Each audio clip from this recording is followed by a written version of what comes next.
Hello, guys, and welcome back again to another amazing episode. And this is the Diaspora Transition episode.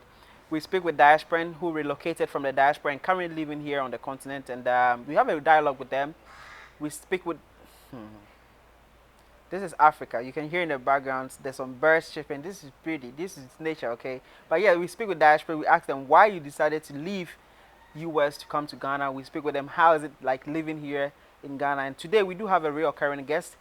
She goes by the name Letra Davis. She moved with her son from the US to Ghana. They've been here for almost 2 years. They've been on the show twice, third times now.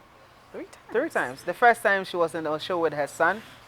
We speak about their moving back. The second time was just her alone diving deep to the beginning of her story growing up. And the third time she was with, shout out to Stacy, speaking about how it is to live here, what it means to be called to move to Africa.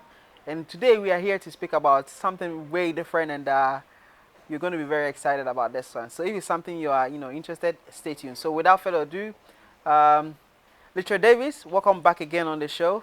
Thank you, Hayford, again for allowing me to be a part of the Webnation Africa family. It's always an honor. Thank you. Thank you for coming.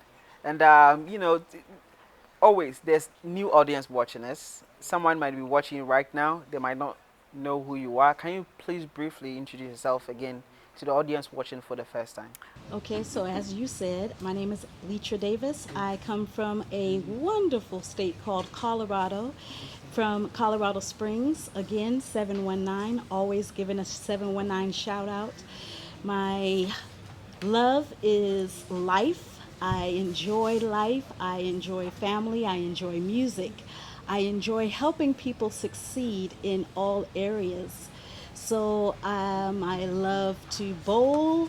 I love to skate. I love to swim. I'm just a true lover of life.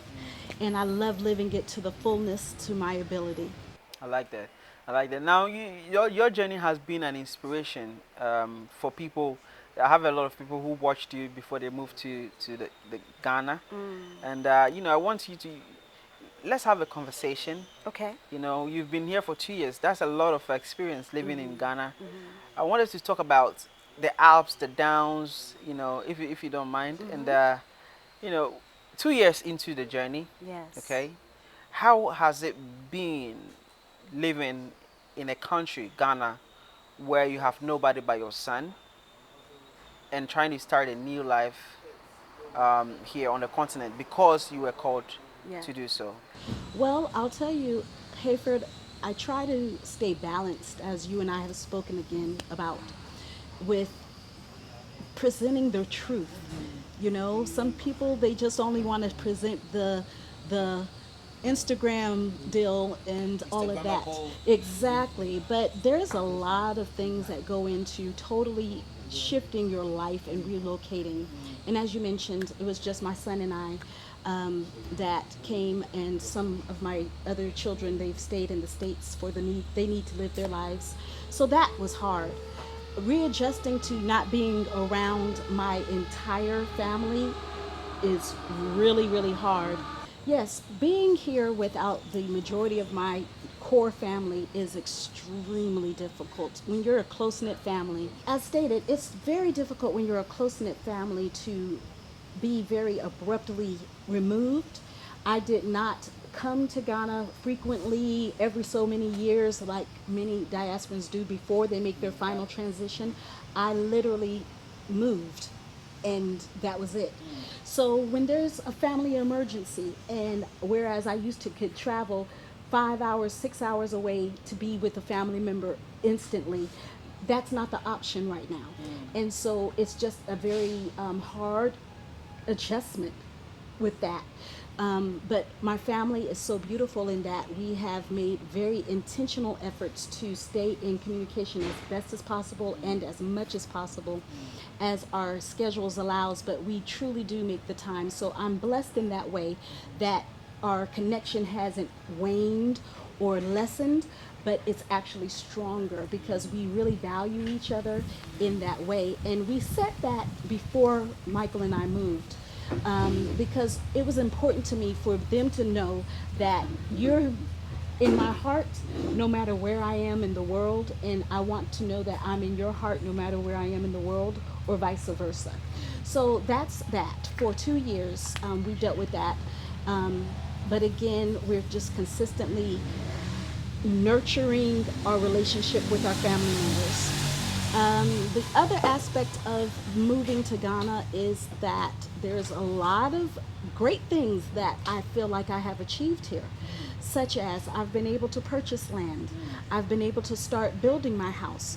The process of that, however, has been difficult in that I have been 2 years in with my land, but I'm still waiting on my name to be on What my has been the indention. difficulties? Oh, Brother Hayford, oh, the processes from the land commission. There's a lot of just unnecessary things that are being done, whereas it just shouldn't take as long. And so, you know, you'll hear from a lot of Ghanaians and diasporans. You got to know people. You got to get inside people to help you, which means paying extra money to get things expedited. Um, I will say that the misconception that a lot of Ghanaians have is that a lot of Americans are rich, and a lot of us are not. So to pay extra money for things that should take a reasonable amount of time and not have things drawn out for extensive amount of, it's just ridiculous. I still don't have my name registered. However, I'm still building because I know that it will come. So those are the things. I'm very proud of myself to be able to say that I'm building. I had some major setbacks because of the shipping issues that was happening with the customs agent that I unfortunately used. He'll never get my business, or nor will he get a recommendation from me. I won't say his name, but he will never get a recommendation from me because he just consistently was not the way it needed to be. Therefore, I had to pay extra money. So these are the things and the nuances that when you are learning to live in Ghana, you have to figure out the right paths and the right connections and the right networking and the right navigating to do. However, I'm excited because I can see my home being completed, and I can see my family coming, and we're going to be eating all kinds of great food and watching great movies and eating and games. So I have the vision here. The vision is in my spirit. So that's what keeps me hopeful in those hard times. Yeah. We will speak more on the hard times, but it's inevitable. Hard times are bound to happen. Certainly. But how do you kind of maneuver your way through that? How do you keep balance when moment like that come in? I mean, the hope, seeing the dream keep you going, but then the reality aspect, when it Yes. comes down to, how do you manage that? I'll tell you, it's been 2 years in, and this has been the hardest season emotionally for me personally. I have had to lean on some other people who have strong faith right now because, if I'm honest, Brother Hayford, it has been just an incredibly difficult past 2 months for me, where tears have flowed down. And I have just said, God, you said, so what is this? So, yes, hard times happen for everyone, no matter where we are. But sometimes we just feel how we feel, you know? And so you ask me, how do I navigate that? How do I manage that? I've just really leaned into other people who have been encouraging to me, to help me to recognize they've done for me what I do for others. Because I'm naturally, people gravitate towards me to ask me, sis, I need you to encourage me. And I'm always the one encouraging, and I love to do it. I'm happy to do that because I understand the necessity of it.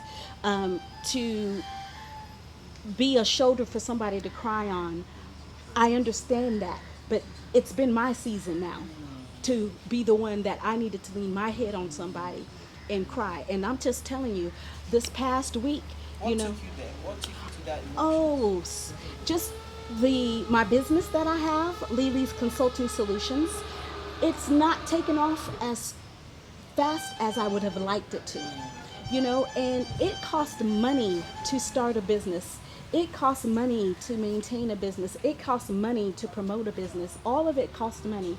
So when you're putting out the money, but you're not getting in the money, the input is not equaling the output or outdoing, actually doing better than the output, it puts you in a predicament, you know? Again, I want to make sure I'm very clear in knowing that I have faith in God. God is good. He is absolutely in control, but I still am finding myself in that interesting dichotomy of having faith in God and looking at, so the scripture says, don't have, uh, watch by faith and not by sight. Right. Okay, the sight looking big, you know. Um, when it was was it Peter who walked on the water? No Was it idea. Peter? Y'all help me out. I think it was Peter when the Lord beckoned him to come out to the shore or out to the sea, and he obeyed. He obeyed like I'm obeying God. I obeyed, but right now them waves are just moving, and I have to focus on what He said to me, and I have to, but it's been difficult. So, I would love to tell the people who are watching your channel and who come across this network to say, every day is great, every day is phenomenal, every day is great because I have life, I have my family. But also with that, I'm like, okay, we have to pay our electricity, we have to have food, we have to have fuel for our vehicle, we have to maintain the vehicle because the roads are so terrible. And I have, to figure out how to navigate this and still run my business and still be a woman to be nourishing for my family. Um, I have to encourage others as I'm needing encouragement. How I'm handling it is like I said, I'm calling on the ones that I know right now. I need you to encourage me.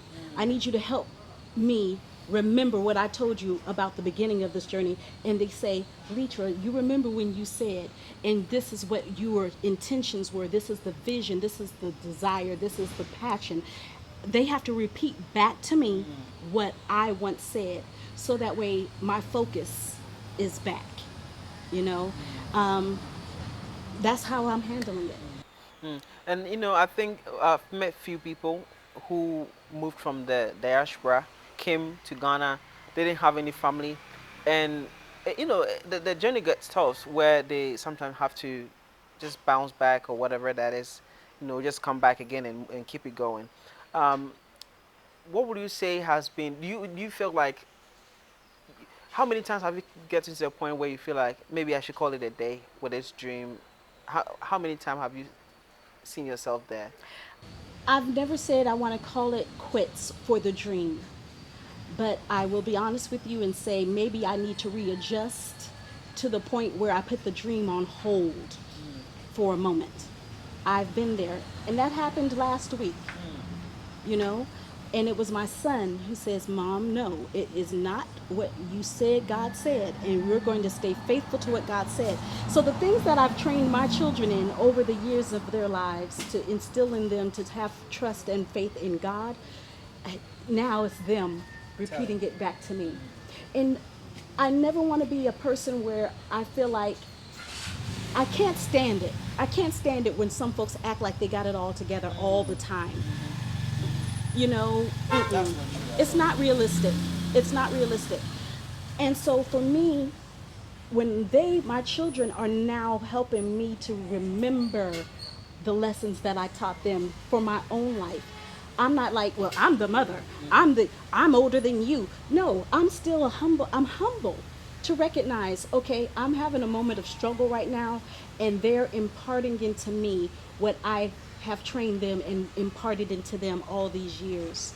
So I just don't like it when people act like, because they don't want to save face. They don't want to look like they're a failure Right. in people's eyes. But then difficulties and challenges are part of the journey It's to part of the success. journey, but we don't have to act like we're not touched by it. You see what I'm Have you saying? seen more diaspora act like this way? Yes, sir. Yes, sir, and yes, sir. Again, I just say, and I'm not saying you have to go around ho hum and make it, oh my God. You don't have to do that either. But you don't have to be fake. You don't have to be fake. Be real. And you have to be careful also to whom you're being real with, because everybody can't handle your real. Everybody cannot handle your vulnerabilities. Everybody can't take it, because they'll look at you like, well, I thought you was, this, that, and the other. No, I am who I am. This doesn't take away from who I am. I'm just having a moment. So don't use that against me. See me for the queen I am still. I just need a little bit of adjustment with my crown and where I'm seated. But it's okay. So I have found myself entrusting those raw feelings to people that I know who can handle it and won't look at me any less, or won't devalue who I am in their life. They won't demote me in their life, as to say, okay, well, I thought Letra was going to hold it all together. She was a big faith talker. Listen, I'm gonna talk faith tomorrow, but right now, this is how I feel. Even David, King David in the Bible, he was a man after God's own heart. But David told it like it was. David said it like it was. He said, God, I feel like this. This is how I feel. How we feel doesn't scare God. It doesn't bother him at all. What happens to me wasn't a surprise to him. And the emotions that I have are not the feelings of sadness that I have is not an offense or a transgression to God. It's it's real. We're spirit housed in this earthen vessel. So we have all of these things that are happening on the inside of us. If I'm hungry, I was just telling my son this on yesterday. If I'm hungry and I see food that I'm going to eat, I'm going to eat it, but that doesn't mean that my stomach ceases to feel the feelings of hunger until I have filled my belly. So faith is not the lack of feeling those emotions that come with being challenged, hard times, hitting the wall, feeling like, oh my God, is this really what I'm supposed to be doing? That doesn't mean you don't have faith. It just means you're experiencing life and the emotions that come with it. Now, I will say it's important to not stay in that space, because it can take you down a spiral and a rabbit hole of despair. So you don't want to stay in that space. But there's nothing wrong with acknowledging how you feel and expressing how you feel, because nobody can stay up on the mountain 100% all the time. Nobody. So when we're in the valley, which is where I feel like I'm at right now, it's my spot to say, okay, now, Lord, what do you want to do with me right now? Because I'm feeling pretty low, but you're my God in my valley. I like that. I mean, most dash friends are not realistic enough, you could say. Right. How that does affect people who are aspiring to move or relocate to the continent. Did that kind of hurt them in the long run, you would say? Because they don't want to acknowledge all of the nuances. I will say my experience with the people that I have had the conversations with, they acknowledge the problems. They acknowledge it very much so, in terms of saying what doesn't work well, or the systems here in Ghana doesn't work as smoothly or as quickly as they would hope, or what have you. They acknowledge it. But again, how they present themselves to their people, their families, their communities, they'll consistently be like, everything is fine, knowing that their heart is hurting, knowing that they're bleeding on the inside, knowing, and it can cause you to be out of balance when you do not allow yourself to feel those feelings. And it doesn't mean, oh, well, that's women do that. No, men feel stress, men feel frustrations, men feel sad, just like women do. How we handle that is probably very different, and how those are expressed. I think men, for the most part, are taught you got to be strong no matter what. and you don't have time to talk about your feelings because that's weak, which I disagree with. And I feel like women have been put in the societal constructs of, well, you're always emotional, so that's normal for you to feel that way, as if emotional does not mean intelligent. So we can be emotional and intelligent, and we can be strong and vulnerable. I don't know if that made sense. It did. It Okay. did. It did.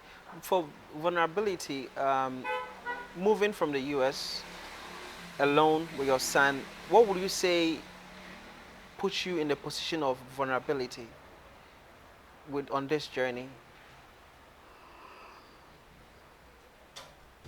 I will say the position of vulnerability is that I've done inventory of what I felt that I've done well, and I've also done inventory of what I felt I should have done better or I should not have done at all. Um, some of the warnings that I received here, I took heed. I took and said, okay, thank you for that warning. Other warnings I ignored. Some of them I should have ignored, other ones I should not have ignored because some of those warnings have smacked me in my face right at this very moment. And I'm facing some circumstances right now that I need to make some strong, very life changing decisions. Um, so, those are the vulnerabilities that I've experienced. It's just, I took certain warnings and said thank you, and I've taken those to heart, and I've been cautious. Other ones, I was like, Do you mind sharing the? oh, no problem. Um, I would say paying in American dollars for a place to rent was a wrong decision for me. A wrong decision for me. Um, Knowing now what I know versus what I did not know was that rent in America, for some that don't know, your viewers that are Ghanaians, rent in America is going up from the East Coast to the West Coast. Everybody's rents are being increased. So when you do the math and calculations, when you come over here and they say a particular landlord says, I want to rent out my space or my home for whatever in American dollars, you think, oh my God, that's cheaper than America. So you're feeling like you're winning. And then you pay in American dollars. But then you recognize that the Ghana CD, the way that it does not have value against the US dollar, CDs don't stretch much here at all. So when you do the conversion, you're thinking, oh my God, 100 American dollars compared to Ghana CDs, that's a lot of money. But when you're spending it in a place that the CD doesn't have much value, it really is not stretching. So I should not have paid American dollars to rent because, again, the cost of living is bad for everybody. And so that's one of the things that put me in a vulnerable state. But what inconvenience did that actually created for you? Exactly, inconvenience. I could have been much further in my home that I'm building with the where we are with it. I mean, much like literally probably could have been living in it right now. If I had not, I stayed 2 years. This is my second year here in Ghana, and I'm happy to be here, by the way. But if I had have only paid 1 year and used that other money in Ghanaian CDs to rent a place, I could have had my house totally built by now. So those were the specific things that it caused me to, because I spent a second year paying American dollars, a whole year worth of rent. Um, so that's where that's at with that. So I kicked myself. Like, I could have just had my doggone house built. You know what I'm saying? So that's what that's at. All right, thank you for sharing that. Let's speak, people, 2 years is a lot of experience. If someone is watching this right now and now you do have 2 years of experience, things to watch out for if a diasporan is moving back. And then you do offer a lot of consultation on several aspects when it comes to business building. But if someone is watching this right now, what would you offer as an advice or thing for the person to kind of prepare before, kind of moving down here so that they don't go through some similarities that you actually Mm. did? I think first and foremost, I would say to not look at, and this was not my particular situation, but for those that are watching, do not look at Ghana as the escape or the fantasy. Don't treat it as a fantasy. Dreams are great, visions are great, but fantasies can never be fulfilled. They're not, fantasies can never be um, materialized. It is a mirage. So do not look at Ghana as a fantasy because you will be sorely disappointed because, again, fantasy can never be fulfilled. Have it as a dream, have it as a vision. But as I've stated in a past episode with you, you really need to know that you're called here. And, but that would be my first thing. If you move here in terms of preparation, spiritually, you really have got to nourish your spirit before coming here, as well as when you get here. You have to nourish your spirit. So I don't want people confused. There's self care in terms of your mind and your emotions, but your spiritual nourishment, you've got to grab a hold of something greater than yourself. I'm a believer in the Heavenly Father, His Son, Christ Jesus, and the Holy Spirit. I know that that's not everyone's spiritual practice and belief, but you really need to know that your purpose has to be connected to Ghana. Your purpose. You don't want to make the mistake in saying, I'm going to move to Ghana for Ghana to be my purpose. You've got to make the decision that it's the other way around. Because if there's not a connection in terms of destiny and purpose and alignment in the spiritual realm, not because it's Ghana, but because the move will eat you up, no matter where you would go in the world. That doesn't mean that things would not necessarily be easier if you decided to move to another country that has better infrastructure or better systems in place. But again, if you have not aligned your spirit to know that wherever you are moving in this particular circumstance, we're referring to Ghana, you've got to make sure that your spirit is aligned with Ghana. And a lot of people that are African Americans associate that with our historical connection with the West Africa, with ancestors that were brought from here and taken over to America. I would say that's not enough. It's not enough. I'm not saying it's not important, so please don't come for me in your comments saying, what do you mean, sister? That's all that matters. I'm not saying it doesn't have its place or value, but I'm saying don't hang your hat on that and that alone. You've got to know that you are destined to be in Ghana and that your purpose is Ghana. And Ghana is your link, not just the ancestry connection or the slave trade. That is not enough. That's what I'm talking about. You have to prepare your spirit for Him.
Continue. You guys realize that we changed the microphone is because our lapel ran out of battery, and then we had to use the podcast mic. And I hope you guys like it. And where we are currently filming is called Bureau. Bureau is a co-working space located in Osu, next to Jamestown Cafe. You're moving from the US, UK. You want somewhere to work. You don't want any doom saw, which is the lights going off and on. You want constant Wi-Fi with good speed. Then the place for you is Bureau. Okay, so check it out. Link in description. Go check it out, and yeah, you thank me later. I like it. I like that. Guys, if you're watching this is the Diaspora Transition episode, and I'm here with Letra Davis.